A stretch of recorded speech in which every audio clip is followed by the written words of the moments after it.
নদিয়া মানি আপনারা সকলেই জানেন নিমাইয়ের জন্মস্থান হিসেবে, কিন্তু আপনারা কি জানেন মহাপ্রভুর জন্মের আগে এই নবদ্বীপই ছিল বাংলার রাজধানী। সময়টা ছিল 1202। সেন রাজা লক্ষণ সেনকে পরাজিত করে বখতিয়ার খলজি নবদ্বীপ জয় করেন। এমন দুঃসময়ে হিন্দুদের অবস্থা আরও অবনতি ঘটতে থাকে। তারপরেই আবির্ভাব ঘটে মহাপ্রভু গৌরাঙ্গ। তারপর নবদ্বীপে এলো এক নবজাগরণ। সারা বাংলাকে শিক্ষা, শাস্ত্র, সংস্কৃতি সবেতেই উন্নতির শিখরে তুলতে থাকেন। তো চলে এসেছি আজ আরও একটি নতুন ভিডিও নিয়ে। আজ আপনাদের পুরো নবদ্বীপ ঘুরিয়ে দেখাবো। তো বাই দা ওয়ে আমরা এখন টোটোতে উঠে গেছি, এখন যাচ্ছি ফেরিঘাট। তো আমি যেতে থাকি আর তোমরা সবাই আমার এই ভিডিওটা দেখতে থাকো। আমরা প্রথমে এসেছিলাম মায়াপুর, এরপর আমরা যাচ্ছি নবদ্বীপ। সেই জন্য প্রথমে একটি টোটো ভাড়া করে নিলাম।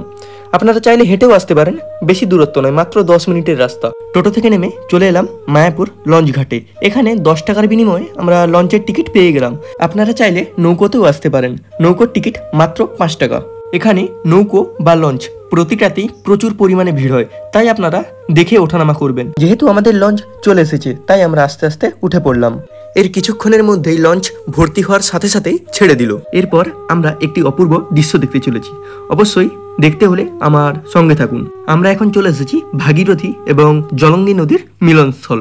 সামনেই দেখতে পাচ্ছেন কালো জল, অর্থাৎ এটি হলো জলঙ্গি নদীর জল, এবং ওপাশে দেখতে পাচ্ছেন ঘোলাটে জল, ওটি হলো ভাগীরথী অর্থাৎ গঙ্গা নদীর জল। তো একটা কথা আপনাদের জানিয়ে রাখা ভালো, এই গঙ্গা নদী এমন একটি নদী যার দুবার ভাগীরথী নাম নিয়েছে। প্রথমটি হলো উৎপত্তি স্থলের কাছে এবং পরেরটি হলো মুর্শিদাবাদের ধুলিয়ান থেকে নবদ্বীপ পর্যন্ত এই ভাগীরথী নাম নিয়েছে।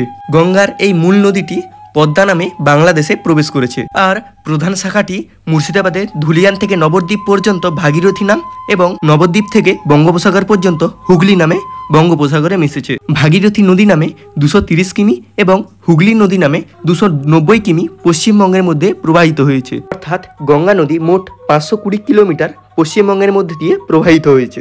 লঞ্চে টানা 10 মিনিট চলার পর অবশেষে আমরা পৌঁছে গেলাম ফেরিঘাটে। লঞ্চ থেকে নেমে আমরা সোজা ওপরের দিকে উঠে যাচ্ছি।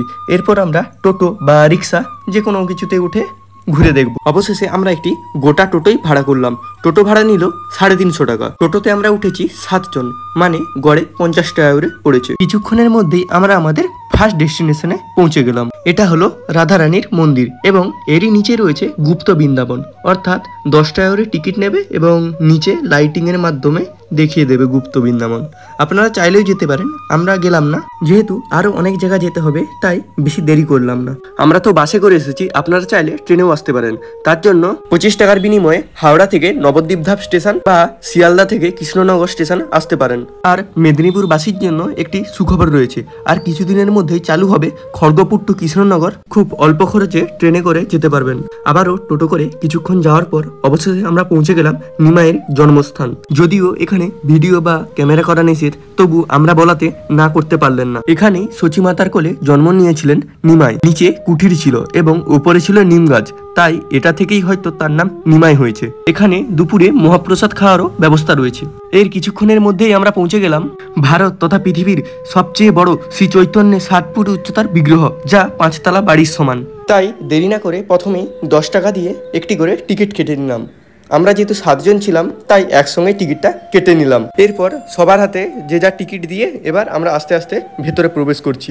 ভেতরে যাওয়ার সাথে সাথেই দেখলাম একটি ছোট গুহা রয়েছে, আর এই গুহার মধ্যে দিয়েই আমরা আস্তে আস্তে যাচ্ছি। আর সাথে সাথে দেখছি কিছু পাবলিক আছে যাদের সবসময় কিছু না কিছু উৎসাহ থাকে, তাই তারা দেওয়ালের চারধারে কোথাও ডিস্টার্ব আছে নাকি এটাই বাজিয়ে দেখে নিচ্ছে। অবশেষে আমাদের সামনে চলে এসেছে সেই 60 ফুট উচ্চতার শ্রী চৈতন্য। Just wow! অবশ্যই এখানে আসলে আপনি সেই বৃন্দাবনের অনুভূতিটা এখানে নিয়ে নিতে পারবেন। জোরসে বলো রাধে রাধে। আর অবশ্যই এখানে আসতে গেলে আপনি হাতে কিছুটা সময় নিয়ে আসবেন, কারণ এখানে ঘুরে দেখতে অনেক সময় লাগতে পারে।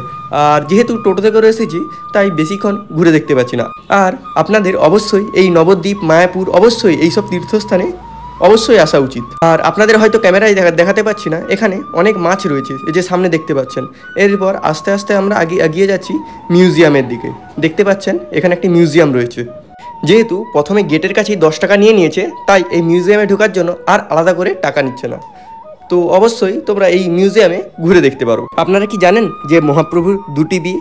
প্রথম স্ত্রীর নাম লক্ষ্মীপ্রিয়া, যিনি সাপের কামড়ে মারা যান এবং এরপরেই দেখা হয় এই নবদ্বীপে বিষ্ণুপ্রিয়ার সাথে এবং পরে তাকেই বিবাহ করেন।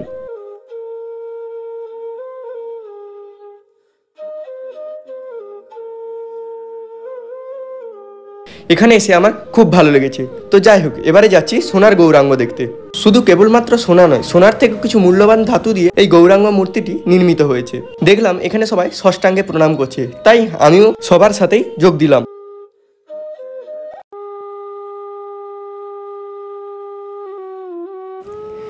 অবশেষে চারদিক ঘুরে দেখার পর আমরা টোটো থেকে ফেরিঘাটের দিকে চলে যাচ্ছি।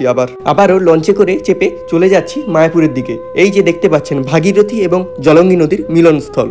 আর ভিডিওটা কেমন হলো অবশ্যই তোমরা কমেন্টে জানিও, আর বেশি বেশি করে লাইক, শেয়ার এবং সাবস্ক্রাইব করে দিও। তোমাদের একটি সাপোর্ট আমাকে নেক্সট ভিডিও বানানোর জন্য অনেকটা অনুপ্রাণিত করে।